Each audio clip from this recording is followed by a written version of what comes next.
Smacking, cracking, and watching. Follow me on Twitter. Subscribe.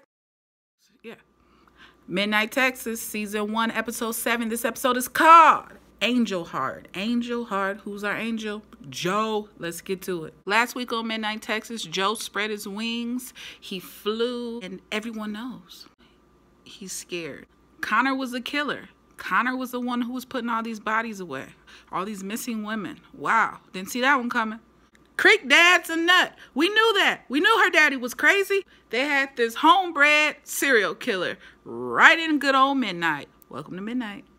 We have a new friend in the area, the judge. They have two openings for deputies in Midnight. You want a job? You know what I'm trying to figure out? Why are there not any new vehicles in Midnight? We got an old school van. We got old school pickup trucks. You are in the great state of Texas. There are King Ranch edition trucks out there. Come on, y'all. Get some new vehicles. My predictions. Chewie will return. I'd love to see this Mr. Snuggles or Mr. Snuggly the cat. Where is he? Grandma, we missed you last episode. Come back to us, homegirl. Can we get another backstory possibly? Or you know what? No more backstories. Clear up this whole veil issue. I'm stressed out. Okay, I'm lying. Give me a backstory. I wish they would stop saving everybody who's coming into Midnight and fix what is in front of them, what we already have. Let's get to this episode, y'all. I feel like Prince. It's been 14 days. It's been a couple days since Connor's situation. Almost similar to since the last episode, right? Get to see a new character. A one and done character. Lou. Lou from Mr. Mercedes. How many of you guys watch Mr. Mercedes? If you're not aware about the show Mr. Mercedes, first of all, I review it. Second of all, it's based off of a Stephen King book called Mr. Mercedes. It comes on Audience Network. If you're not familiar with it and you have on demand, check your on demand guide. It's on there. I promise you, Mr. Mercedes.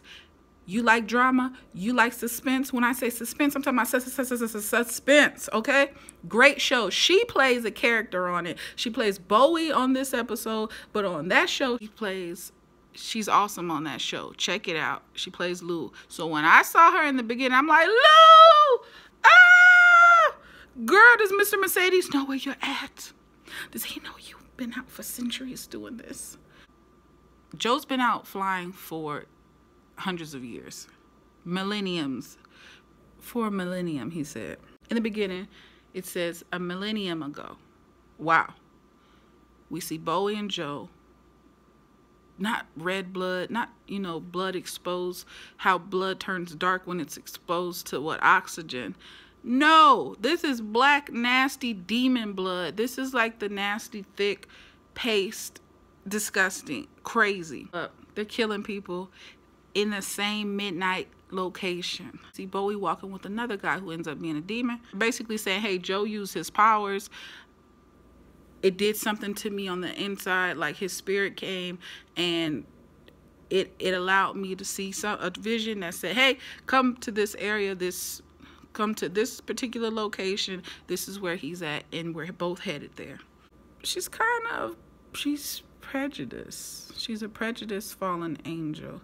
And she has a grudge and a bone to pick with Joe. He embarrassed her. She trained him. She's very upset, and she doesn't like demons.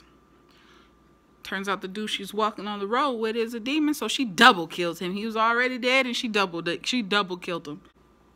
And that was the first time. And then we see her wings extend. Wow. She feels that all demons should be exterminated. And I'm saying to myself, good thing Chewie's gone. When Creek is talking to Manfred, her mouth is saying, move out of my way. But her emotions are saying, please hold me, please help me. I messed up mentally. I messed up emotionally. I'm worried. I was happy that we were finally at the diner and we get to see the other characters. I've been asking about this Donna character. What's the deal? Come on, let her have a couple lines. When are we gonna see it? I told you guys how I felt. I thought she was like from some, disco type era, just because she wore how she swagged out with her kind of hippie clothing. I was happy to see her. We already know Joe has this tattoo shop, and he's an artist. He's painting, and his work is gorgeous. He's a very skilled character. I don't know if any of the other characters have an art form. I don't know. Chewie came. So Joe is the oldest in Midnight, and then Lemuel. Chewie is definitely not human. The Rev and the unknown female at that time, we find out her name was Bowie, like I said. They get into it. She has this power to where she can touch them and she can read their mind. She's super strength. She has super strength.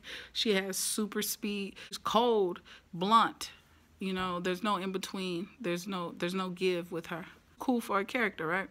It was crazy too because she was dressed like the Matrix. So I'm like, okay, give it to us with the boots, girl. Okay. Her character is also hilarious, funny, witty. She's like, Joe's tattoo shop called Strong Tattoos. She's like, you gotta be kidding me. And I said it too. I was creative. He really thought that out. The safest and slightly cheesiest location for Chewie and Joe Strong to be in for protection is for them to hide in the closet of wigs.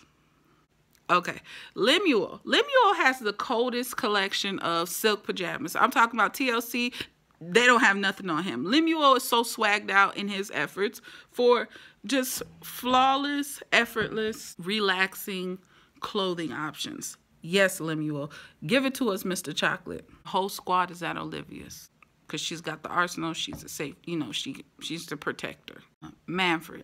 When Bowie was coming at Manfred and he's hiding in his van and his grandma entered, and that was an effort for his head to just be so cluttered that she wasn't able to, you know, take any information from him. And then what's crazy, she said, dang, you messed up. She says, you're disgusting. When someone who's disgusting says they're disgusted, dang, what's wrong with you? I was like, dang, Manfred, this burn. Yes, Chewie's a demon. We all kind of brainstormed last week in the comment section, and I even posed the question, is Chewie a fallen angel? Is Chewie a demon? And we all basically collectively said, true that he is. True that he is. Eating a man is wrong. Taking a man's sandal is just low. You're just gonna take his sandals? Wow. Olivia and Lem, their love is so cute. It's so cute. And they had a great scene where she's stroking his face and, you know, holding him. And he's kind of like, you're not willing to do this for me? She probably would. If it got to like some season finale, you know, down the line, bet you she'll be like, oh, bite me. You know, like he'll be like, ah. I'm sure. She loves him too much. Boy knows everyone's secret, which is dangerous, hurtful to most. She tells the lady at the diner, Donna, I think her name is, I know what you did to get the money for this diner, girl. Manfred and Creek, hey, I know how y'all really feel about each other. She tells Manfred, you're a scammer. She's outing everyone in Midnight. Everybody knows Midnight is the exact site of where the veil happened years and years ago, where Joe was present. They collide. He knocked the mess out of her, and she went phew, flying down the ways. And I'm like, dang. Well, obviously she'll be back. And sure enough, when they made contact, they tangled up and they wrestled. These fallen angels wrestling, and then they're thrusted into the church in congregation or whatnot. They're fighting. Wow. Basically, she felt betrayed because she taught him everything and he found love. Not the fact that he found love with a man, the fact that he found love with the enemy, a demon. Now, you knew, I knew, Chewie was gonna go Mighty Morphin Power Rangers, Pterodactyl, Triceratops, Saber-toothed Tiger. You know, you knew he was going to transform back into the beast, even though he said it took, 3 years for him to get right from the last time. We all knew he was going to do it. Why? Could you do it for love? To save Joe, he was willing to sacrifice himself. Joe restored Chewie. He went from growling to crying. That was probably the best scene of this whole episode. Now they have to seal the veil. So Manfred and Joe are talking about sealing the veil. And he's telling Manfred he's going to have to lead the army. Manfred's kind of like, what? Why me? Why me? Fiji and Bobo. Fiji's all super jittery. Too much going on in her town. She just wants it to be basic, small, you know, usual. The usual. And all this chaos is happening. Bobo says, hey, I'll protect you. I promise. Yes, Manfred left. Will he be back? Of course he'll be back. Yeah, he's going to be back. He's not going to leave them astray. He doesn't seem like the type of guy that would just leave his friends. That's the place he's grown to call home. If he wanted to leave, don't you think he would have left with the succubus? I can't remember the name of it. When that thing was there, he would have left, right? He would have left when Zachariah popped up. He did not leave. Way beforehand. Come on now. So much has occurred. He'll be back. He'll be there to save the day in the end. Backstories? Why aren't they telling us everything? I wish they would just sit the whole crew down in a circle.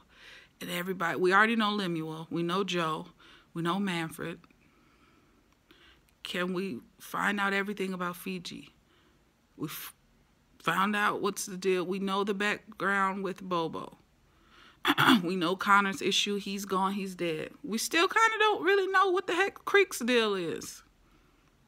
It can't possibly be just your family. You. Something with you. Olivia. What's up? You got to be more. It's got to be more to it than just you being a murdering machine. I will give this episode an 8.0 for the score. 8.0. I enjoyed it. Y'all drop a comment below. Let me know what you think. Okay? And remember next week, I want to say it's Monday and Wednesday. Monday and Wednesday. Okay? 2 days. Until next time. Peace.